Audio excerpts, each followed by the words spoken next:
Masa kecil-kecil dulu saya paling takut nak pergi klinik gigi. Gigi depan saya ni pernah patah separuh. Berlaga dengan tiang masa dekat sekolah. Bila kena paksa dengan ayah saya, satu benda je yang saya betul-betul amazed dengan dentist. Kerusi doktor gigi tu, ya Allah, canggih betul. Boleh naik turun, dia boleh pusing. Kat tepi siap ada drill. Tahun 2003. Itulah kerusi paling canggih pernah saya tengok. Sejak tu memang saya dah tanam niat dah. Bila saya besar nanti, saya nak ada sebiji kerusi macam dentist tu. Bila dah besar, dah ada duit sikit, saya jumpa kerusi yang lebih kurang. Rupa dia daripada belakang hampir sama. Besi untuk kerja, bukan operate gigi. Kerusi ni nama dia Egrohuman Elite 2. Kat website harga dia RM3,600. 3 hari lepas tu saya tengok lagi sekali, harga promo dia RM2,880. Tanya dekat saya punya wife, berbaloi tak kalau saya nak beli kerusi ni? Bila baca review, ada yang pakai kerusi ni sampai 8 tahun. Juga company yang jual kerusi ni bagi 5 tahun warranty. Kita cuba buat breakdown yang paling simple sebelum saya beli kerusi ni.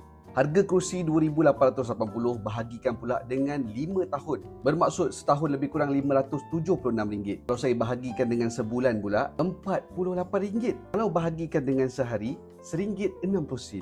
Lepas saya kira macam ni, saya rasa saya kena beli kerusi ni. Kerusi idaman daripada kecil ni. Investment RM1.60 sehari ni, investment yang baik. Bahagian lower back ada automated lumbar support. Memang sedap lah, selalu saya sakit belakang, lagi-lagi dekat lower back. Untuk armrest pula ada 5 direction yang kita boleh ubah. Bila saya punya position tangan ni natural, sakit bahu tu tak adalah sangat. Untuk headrest pula ada 2 direction, buat kita punya kepala tegak tengok skrin. Untuk kita yang selalu buat kerja dekat depan laptop, depan PC 7-8 jam, dia ada function untuk forward tilt. Kerusi ni akan condong ke depan. Tak adalah macam kita buat kerja tu bongkok macam nenek-nenek. Baca dia kukuh. Tengok dia punya tulang belakang ni, besi solid, 150 kilo punya berat pun dia boleh tampung. Lepas dah beli kerusi ni, bagi saya lah, ini bukan sekadar kerusi yang canggih. Ini investment saya untuk 5 tahun. Investment untuk jaga lower back dan juga tulang belakang. Kalau korang juga buat kerja lama depan laptop, depan PC dan juga ada kerusi impian, jemput ke page AM Office. Ada banyak pilihan daripada yang murah sampailah ke yang mahal. Free delivery untuk Klang Valley dan juga Johor Bahru. Macam-macam jenis.